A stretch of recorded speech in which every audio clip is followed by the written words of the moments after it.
Greetings, my knights, 'tis I, Sir Burrowsif here, and today we are back with some more Choice of the Pirate by Alana Jolie Abbott, as you can see in the top there. We're getting back into the swing of things. We just got out of our contract with Blackguard, I think was the name, yeah. And, we're on Chapter 3, The Ship's the Thing. So, yeah. We got our best friend Caesar with us still, by the way, as well. Ooh. Morning doesn't so much creep over the horizon in San Alfonso as shift suddenly from night to day.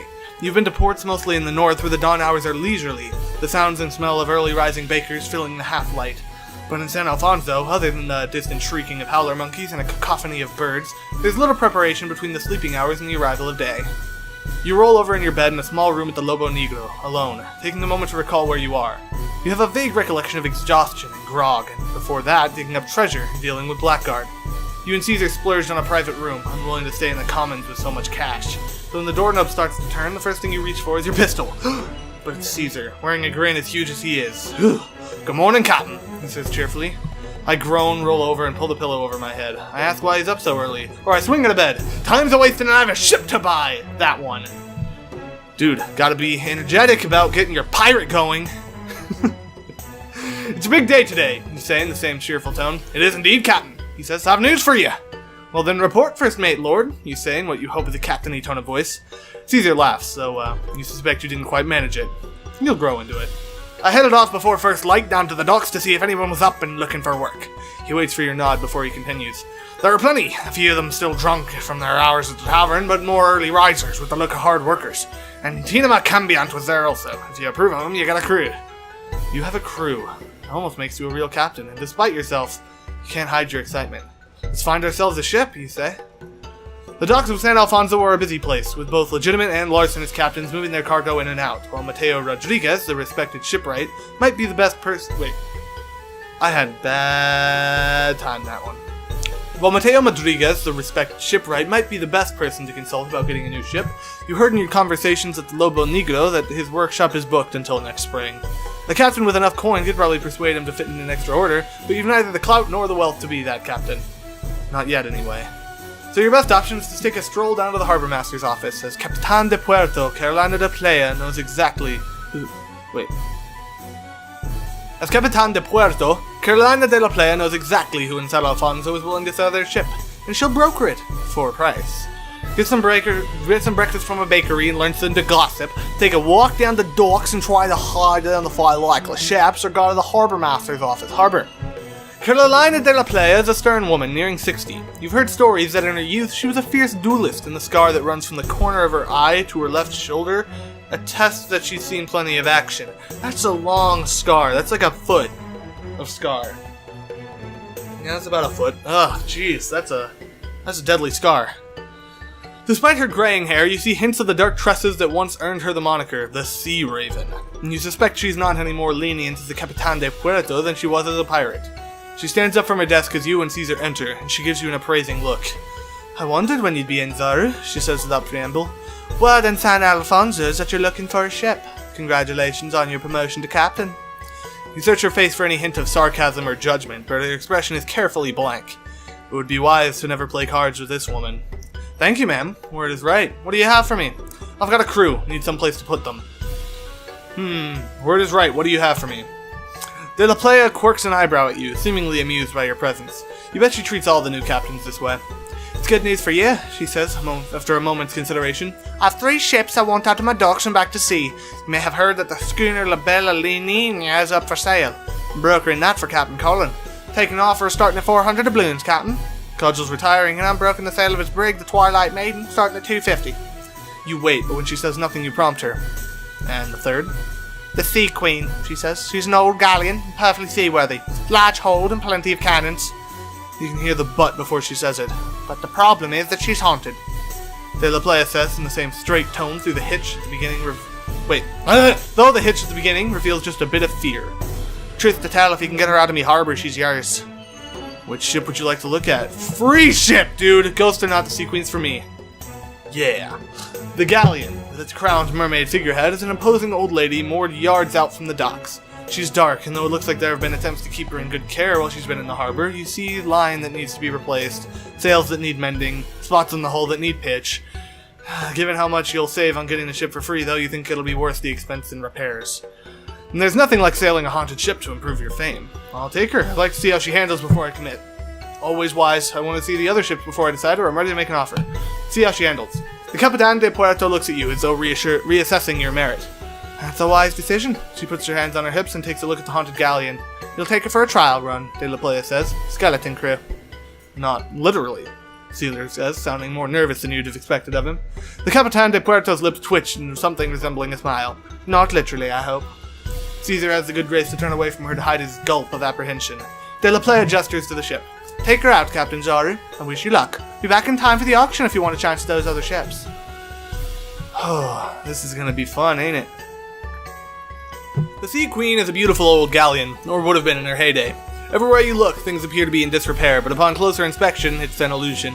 The ship is well kept, despite the air of dust.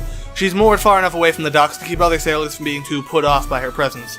Even the most logical of pirates tend to have a superstitious streak, and you can understand why the Capitan de Puerto would like to be rid of her. The 2 sailors who work for De La Playa are ready enough to get rid of you by the time they get you to the mooring. Caesar brought a handful of your new crew to board her, including Tina Macambiant. She ought to be able to handle anything spooky, he says under his breath as you survey the group. While most of the crew look nervous at the prospect of boarding a haunted ship, the Cambiant just looks at the ship like it's a puzzle. You climb up the ladder, determined to show no hesitation in your first moments as captain. Caesar is a little more hesitant, but you'd be surprised if anyone but you saw this as caution, rather than a determination to supervise the new crew under his scrutiny. Tinema follows behind you closely, her thoughtful expression fading into excitement the closer she gets to the deck. The rest of you, crew, look ready enough to take her out into the harbor and bring her back once you've made your judgment. The few nervous sailors who rowed you out to her mooring are in a hurry to get back to the docks. You glance at your Cambiant. Well, Tinema? It's definitely haunted, she says, Tinema, her eyes closed. She breathes in slowly, and you think the deck ripples beneath her feet. She looks at you with a shrug. Don't know if she's friendly or malicious, but I always think it's best to be polite to ghosts. I'll help as best I can. What is your strategy for facing this ghost? Challenge the ghost to a duel. Use magic to politely summon the spirit. Use magic to force the spirit to appear, or ask Tinema to summon the spirit. What are my stats, out of curiosity? Skullduggery. I don't even know what that is. Skullduggery. Your sneakiness, ability to improvise, and general cunning. Okay. Parlay is my diplomatic ability. Yep. Okay. Let's try it. Ask Tinema to summon the spirit. She knows ghosts. Tinema nods and closes her eyes again. A breeze surrounds the ship, ruffling the edges of the still battened sails, and before you on the deck appears the spectral form of an old woman wearing a tricorn hat, glasses, a captain's jacket, and a cutlass. You must be the spirit behind the Sea Queen's haunted reputation, you say. You must be the latest in a long line of daredevil captains to attempt to take my ship, the old woman says, her voice crotchety. What makes you think I'll give her to you? What makes you think I'm asking? Begone, foul spirit. I see a long and profitable partnership opportunity. Aren't you bored of being moored? Or let's be reasonable about this. Let's be reasonable. Let's do that. The old ghost drums her fingers on the hilt of her cutlass and smiles gamely. Reason, you say? Go ahead, kid. Make your case. Your ship is stuck here in port, you point out. She looks like she's rotting. The Capitan de Puerto is so desperate to move her, she'll give her to anyone who'll take her. You gesture to yourself and your crew. Your ship needs us, and we need you. Think there's an obvious solution here? The old lady cackles a laugh. Well, you've got some pluck, even if it's a reasonable sort. You got a name? Captain Zachariah Zoru, you say. Granny O'Malley, she answers. I'll let you captain my ship for a bit, as long as you don't make me mad. Don't think I won't toss you at the opportunity if you're treating her wrong. I can't imagine it would be in my best interest to do so, you say. The ghost laughs and fades, and the dusty atmosphere fades with her. The ship looks beautiful. Better cared for than most ships with a living crew. Let's take her out, you say to your small crew. Hoist the sails and let's see what she can do. As soon as the mainsail is down, Tinema summons a soft wind to take her out. And you spend an hour at sea. It could almost be a pleasure crew. And you still got time to make the auction. You won't officially own the Sea Queen until you tell Carolina de Playa the good news about your haunted ship. The auction is scheduled for 2 bells, a few hours after De La Playa left you, and you hear some buzz around San Alfonso as the time nears. A crowd gathers near the harbor master's office, including several members of your crew and some faces you recognize from the Lobo Negro. Anne Reed is there, looking as fabulous and wealthy as her reputation. The newcomer you noticed at the Lobo Negro last night approaches you from the crowd. He holds out his hands for you to shake, making a show of not having any weapons available. You suspect that he's got at least one dagger in his vest, and that piece knot on his sword looks more decorative than functional. There's something that just seems a bit off about him. He doesn't quite fit in here in San Alfonso. But then again, San Alfonso gets all kinds. Joaquin de Avel, he says, introducing himself. They say you're the man to know if I want inside knowledge about this auction. Caesar gives you a look requesting permission to rid yourselves of this suspiciously cheerful newcomer, but you shake your head. No need to be rude, yet. Depends on what you want to know, you say. I understand there's going to be a duel, he says lightly. Is that how things are normally done around here? Sometimes. Not usually. We're not all bloodthirsty. We want a better way to solve a quarrel. Sometimes. Not usually. Yeah, let's do not usually. Next, you're going to tell me some of you even have a code of honor, Joaquin jokes. You're not quite sure whether he's mocking you or trying to fit in. Some of us, you confirm, lightly enough to let him wonder whether you're joking or not. In truth, sometimes there's a duel, sometimes there's just the gold on the table, and sometimes Carolina de Playa has actually accepted bids in open negotiation rather than make a spectacle. You wonder if the public auction is for your benefit or detriment, or if it has nothing to do with you at all. But today, there will be a duel, Joaquin presses. Only if the crowd's very lucky, Caesar murmurs. It's possible to handle these things in a civilized manner. Joaquin's grin is wolfish, and you wonder how a newcomer to San Alfonso has already learned how to make a show of restraining violence. I should certainly hope so, he says. Even though you're already the proud captain of the Sea Queen, the auction will be worth watching, and might even provide additional business opportunities if you decide to take them. The crowd is the most excited about the auction of the Bella Nina, in part because Anne Reed is making a bid for it. You want to make a try for the Bella Nina? I just want to find De La Playa and set sail. Nah, let's just find De La Playa. Besides, this one was 400 doubloons. How many doubloons do I have?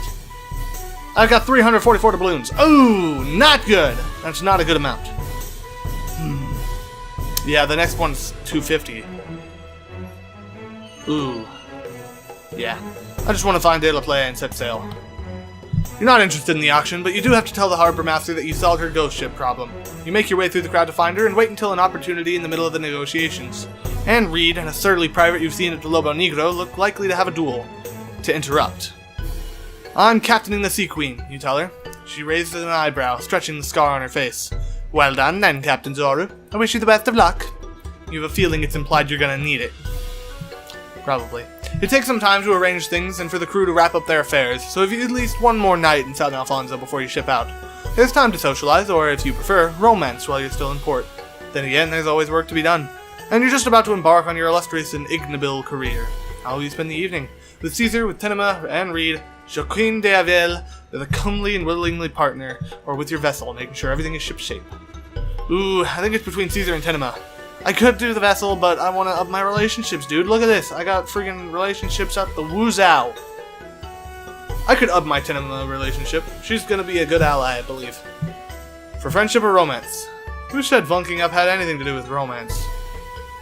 Let's do friendship for now. Friendship. Tenema is once again sitting by herself at the Lobo Negro, but she offers no hesitation when you move to join her. Captain Zoru, she says wait. That wasn't the voice I gave her. Captain Zoru, she says pleasantly. Cambient, you respond. I understand we'll be working together. Can I tell you I'm excited, or is that unprofessional? Tenema tells you of how, as a child, she dreams of going to sea. She's a bit wary of the world of piracy. She knows it's filled with violence and greed, but also adventure. It strikes you as naive, but a little bit of innocence in the middle of the Lobo Negro is a bit like a spring of fresh water within yards of the sea. You have a delightful evening getting to know her better, and you're confident that her determination will make her a valuable asset to your crew. Nice. In the morning, Caesar is once again up before dawn, and you meet him at the docks. The Caesar Queen's sails billow in the morning breeze, and your crew arrives to board. Supplies loaded aboard, Captain, Caesar says cheerfully. We're waiting for your permission to cast off. Permission granted, first mate, you say with what you hope is captainly gravitas. You stand at the helm of the Sea Queen, and Granny O'Malley appears next to you. Ready to head out? She asks, her crotchety voice rumbling. Wind from the west, you call out, and Tenema repeats the order. Wind billows into the sail, and then you're headed into open water. I'm ready, you say to Granny. She's already faded back into the ship. You're on the sea with your ship and your crew, and you're ready to begin your illustrious or ignoble career. Chapter 4, Plunder and Loot. Oh, dude, that's great! We got a flipping ghost ship! Jeez. Oh, that's crazy. Ghost ships. What can I say, man? Love me some ghosts. Chapter 4, Plunder and Loot. It's time to decide just what your first target as a pirate captain will be. This first move can set the tone for the rest of your career and your legend. While opportunity is an important factor in identifying a target, what would your ideal opponent be? A pirate ship! I want to become known as a pirate hunter. Yes!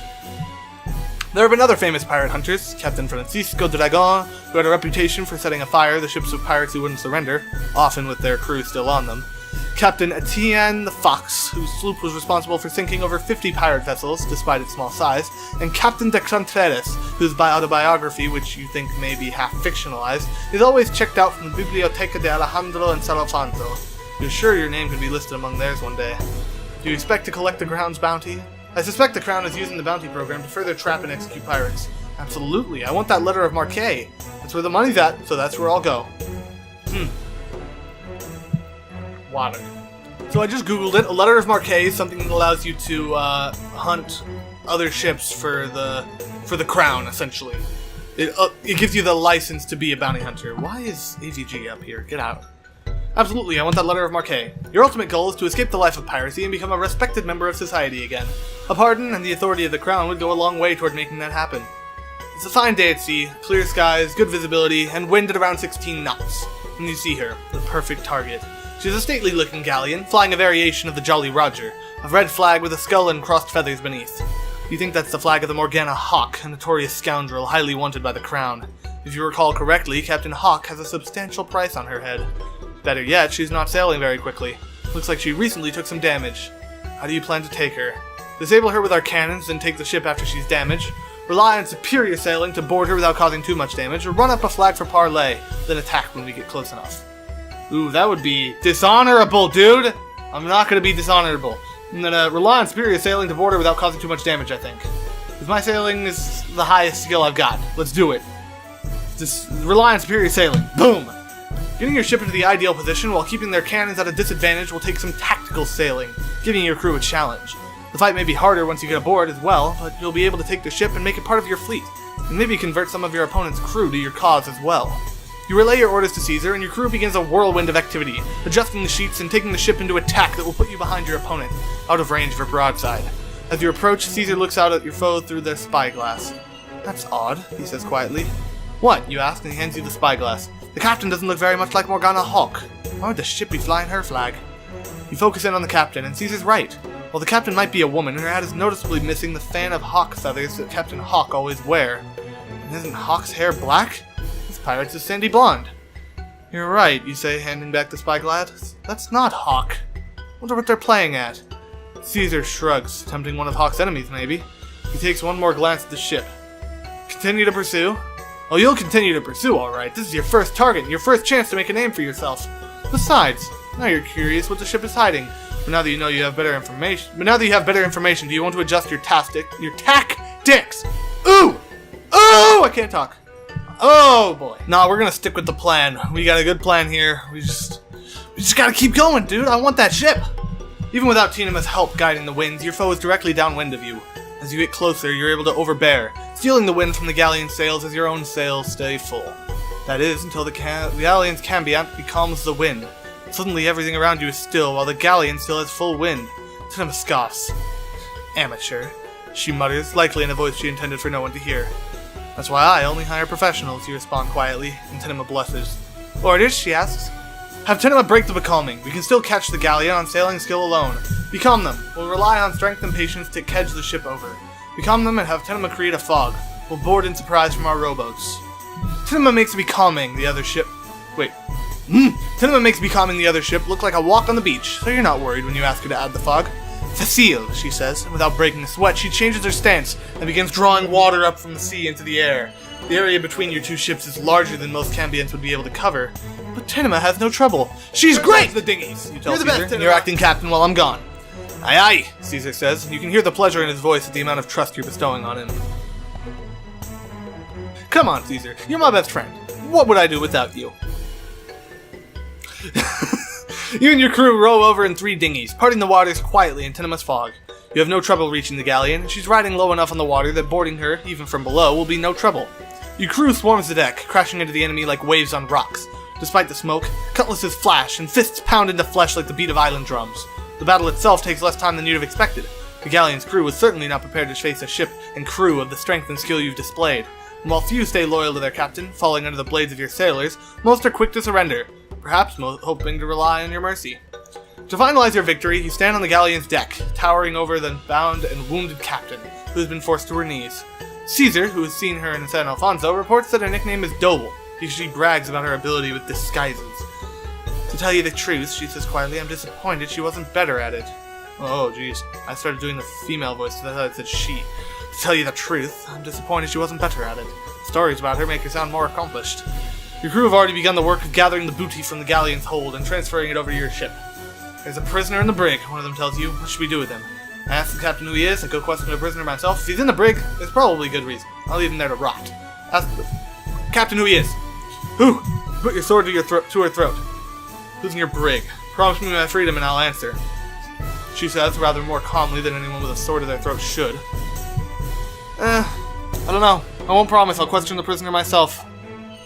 You don't intend to just let her walk free, and you do have some sense of honor. You can't agree to her terms, so you'll go directly to the source. The galleon's brig is no roomy dungeon. It's a single cramped cell that might have been designed to hold fish. It still has that smell about it. Inside is a man with a youthful appearance, whose thin form suggests a life indoors. His clothing is of the current most fashionable style in the Lucayan, probably imported from the continent. You get the impression that he is nearly as frustrated by his lack of fastidiousness as he is at being imprisoned in the first place. You can imagine that his black hair was once tied back neatly at the nape of his neck, and that his rich clothes weren't so scuffed and out of place. He's probably also close to overheating, given that fashionable and practical so rarely go hand in hand with clothes from the continent. I suspect he's some governor's boiled brat kidnapped for ransom, says the sailor who told you of the prisoner in the first place. You approach the bars of the too small cell and see the remains of a mealy piece of bread on a tin plate. At least he's tried to stomach something to keep his strength up, if those skinny arms have any strength. I set him at ease with a joke. I introduce myself and ask his name. I think I've seen him around San Alfonso. Have I seen him? It's perfectly likely that you have, but you can't place him. There's no reason he needs to know that. I'm sure we've met, you start. Captain Zoru. Mevin Lark, secretary to El Sabio, the man says, trying to stand and bow, though there's room for neither in his cell. I've heard some good things about you. I can only hope that your presence here implies some sort of rescue. How'd you come to be captured in the first place, you ask? Lark sighs, slumping back down. I apologize for not conversing more properly, but I hope you'll forgive me for remaining seated. You nod for him to go on. I believe I've gotten a bit careless in my security, he continues, fussing with a loose button on his jacket. You see, next to no one in San Alfonso is prepared to have their sanctuary removed, so few people question El Sabio. In part, it's because people are happy. The city's well run, trade is good, and El Sabio's imposition in commerce is so much smaller than the crown's that few see a need to question it. But it's also because El Sabio's goodwill offers a sort of protection to San Alfonso's resident and frequent visitors. So it didn't occur to me that someone might consider me a target for kidnapping. I was taking a stroll along the beach, this is a typical evening custom of mine, when I found myself surrounded by ruffians. I attempted to fight them off with my rapier, but there were too many. You have trouble imagining him even lifting a rapier, let alone fighting with one. Do you know why a group of pirates would be interested in kidnapping a secretary, you ask? Ransom, Lark says simply, or to sell me to the crown. He smiles thinly. I handle all of El Sabio's correspondence and organize the finances for San Alfonso. The crown is very interested in San Alfonso, given that we've so far avoided paying the many taxes and act as a haven for a number of wanted criminals. I suspect the crown thinks El Sabio knows something about the Pirate King, which of course is sheer nonsense. No one knows the identity of the Pirate King. Well, that explains it. You wonder how much El Sabio or the crown would be willing to pay for a head with that kind of information stored inside. Which leaves you with a potentially dangerous, potentially lucrative prisoner, whose fate is yours to decide. I'll return Lark to El Sabio. I may be a pirate, but I'm no kidnapper. I'll return Lark to El Sabio. Don't want to face the Pirate King's wrath. That ransom plan sounds like a good idea. Lark can go straight to the crown. I'll return Lark to El Sabio. I may be a pirate, but I'm no kidnapper. You release Lark from the brig and take him over to the Sea Queen. Promise that you'll deliver him to El Sabio as soon as you get back to San Alfonso. The secretary is effusive with his thanks, not only on his own behalf, but for the sake of San Alfonso. Can you imagine how disastrous it would be for El Sabio's private correspondence to fall into the wrong hands, he asked. They shall have to take Oh, jeez. Can you imagine how disastrous it would be for El Sabio's private correspondence to fall into the wrong hands, he asked. I shall have to take proper security measures to make sure that I'm accompanied at all times, not subject to kidnapping like some governor's child. Bodyguard is an excellent idea, Caesar says. Lark looks Caesar's up and down. I don't suppose you're available, he asks hopefully. Caesar laughs and promises to make some recommendations when you return to San Alfonso. In the meantime, you have to decide what to do about the galleon. will you do with the ship and her crew? Turn them over to the Crown for the bounty. I maroon the captain, take the ship, and offer the crew positions with my fleet. Kill everyone and burn the ship, or offer the masquerading captain a chance to join your fleet. Turn them over to the Crown for the bounty. That's what I set out to do. That's what I'm gonna do. Ooh, I just got an achievement. Nice. You'll turn them all over to the Crown with the exception of Evan Lark. You set course for the nearest Crown blockade, determined not to be caught in a Crown-run port, just in case the offer of bounty is less straightforward than promised. Though some of your crew continue to nurse their suspicions, the ship you encounter is quite upfront with you, and willing to take the masquerading pirate captain, her crew, and her ship off your hands in exchange for a reward of 300 doubloons. That doubles my money! While the Crown naval officials don't offer you a letter of marque and a full pardon, you're assured that the paperwork will be started, and that the next time you encounter a Crown ship, the word will have gotten round that you're to be offered the proper recognition. Neither Caesar nor Tinema believes that the letter will actually materialize. Only time will tell whether your next encounter with the Crown will go as promised, but you're hopeful and your pockets are a little richer. Nice! Dude, 644 doubloons, that's awesome! Oh, that's amazing. Okay, well, our first mission went so well. That's amazing. Okay. Oh, dude, we just got so much money. Oh! Accompanied by Caesar and Tinema, you make your way to the home of El Sabio. San Alfonso's leader lives in a hacienda overlooking a cliff just beyond the northern edges of the city. You'd be hard-pressed to come up with a more glorious spot on all the island to overlook the Lucaean. The lands surrounding the house are filled with sugarcane, and though there is a number of workers out in the field, there are fewer than you'd expect for the size of the operation. There are no whips to inspire them either. They seem to be working hard of their own volition. And despite the intensity of their labor, you get the impression that they aren't the type of workers who would run given the first opportunity. I wonder how well El Sabio pays them, you muse aloud. Nice as it is, I guarantee he's paying them with more than just a V. The plantation house itself is impressive, easily as grand as the governor's mansion in Puerto Belena. The main hall is decorated with tapestries from the continent and furniture from the east. The display of wealth is more comfortable than ostentatious. The chairs in the parlor look inviting to sit in rather than stiffed back to encourage visitors to leave soon after arriving. Books line the walls, written in languages from all over the world. Both El Sabio's worldliness and his love for learning are apparent in the chosen decorations. Sculptures and paintings offer stories from mythologies across the globe, some of which you recognize and some of which you don't. Tinema's fingers rest on small statuettes. These are by a local artist, she says. They're beautifully done. I'm glad you admire them, says a voice, and immediately Caesar is on his feet. An older man with graying hair, dark leathery skin, and a wide face enters the parlor wearing fashionable but somewhat casual clothing. He looks far more appropriately dressed for the weather than many leaders you've seen in Lucaean, who are determined to keep up with continental styles regardless of their impracticality. But despite the casual nature of his clothing, his bearing is hard to ignore. This is a man who commands attention and who wields power. Some sailors whisper that not only is El Sabio linked to the Pirate King, he is the Pirate King. If it weren't for his age and land-based position, you might believe it. Perhaps when he was younger. They are some of my favorites. I politely compliment his home and collection. I interrupt, saying we didn't come to talk about art. I prompt him to discuss the business that brought us here. I ask after Evan Lark's health. I'm going to ask about Evan Lark's health. He's doing well, thank you. A little actual harm was done, though he was glad to be able to bathe upon his return. We'll be keeping a closer eye on him in the future. Oh. El Sabio runs one hand along the fingers of the other, twisting a ring in the process. I'd like to discuss your reward for returning Evan Lark. I'll be glad to accept one. I didn't request a reward, or no reward is necessary. I was glad to see him home safely. No reward is necessary. I don't need it. And it's better to get some goodwill from the captain, the pirate guy. The leader of San Alfonso holds a bag out to you. Peeking inside, you see that it's full of precious gems. That's worth about 400,000. Wait, what? That is worth about 400 doubloons. Now, you didn't ask for a reward, but I'm determined that you have it. Lark is worth quite a lot to me, not only as a professional, but as a friend. I'm relieved to have him back. Relieved of the weight of the bag, El Sabio runs his hands together. Thank you for coming to collect it yourself. Why is that, you ask? El Sabio's smile reaches across his face, wrinkling the skin beside his eyes and betraying his age. I wanted to meet the daring captain who rescued him, of course, he says. But the way he says it, you're certain there's more to it. You have a feeling he won't forget about how you handled this encounter. I'll be watching your career with interest, he says. Something in how he says that sounds more dangerous than benign. I look forward to giving you something to watch.